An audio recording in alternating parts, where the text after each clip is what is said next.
Guten Morgen.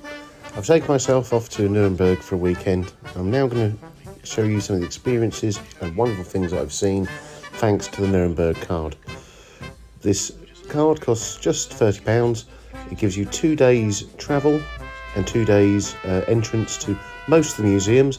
There is one museum that I visited where you got half price, but it is well worth it.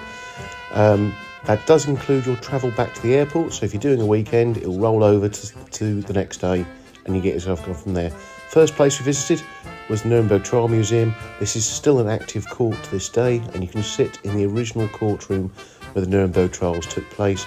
It also goes into the various laws and how we've changed since the Second World War. Really impressive. It's a little bit outside the town, but you can just jump on the U-Bahn back into the centre of the town. Here I'm at the Opera House. Went to the German Railway Museum, lovely museum, taking back from the 1800s all the way to modern day. Loads of big trains. It would be a great place to take the kids, with lots of history. And here's the Royal Train for Ludwig II. Absolutely brilliant. Inside the museum itself is also the Communications Museum. Quite a small museum, but there's a lot of century stuff. Would be good for kids, but it was quite good go around. Next door, across the railway tracks, is the National Museum of Germany, having things from prehistory, items of wonderful sculptures from the medieval period, armoury, arms. There's also a lot of artwork. It's quite a huge museum. I'd give yourself a couple of hours just to have a little look around here, or just pick and choose the items you want to go and see, really. Absolutely fantastic. We then moved on to the Science Museum, which is just up the road, which is a really child-friendly museum. Look, there's a cat robot, and it's really interactive. Kids can see and experience all these wonderful things. And also, in amongst it, is one of the first ever sex dolls. So there you go.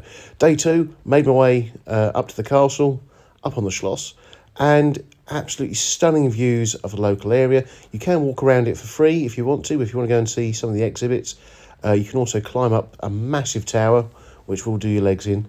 But inside the actual museum itself have various holy relics, and also the crowns and sceptres of the German royal family. There's the big massive tower, which you can see all over the place there, one way up, one way down.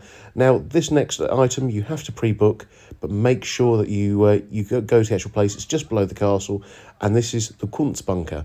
Now, the Kunstbunker was where all the art from the local area was saved during the war. It's a guided tour. You're in there for about an hour, and it's well worth a visit.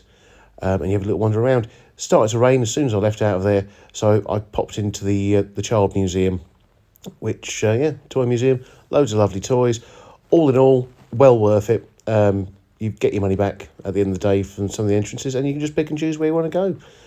So, hope that helps.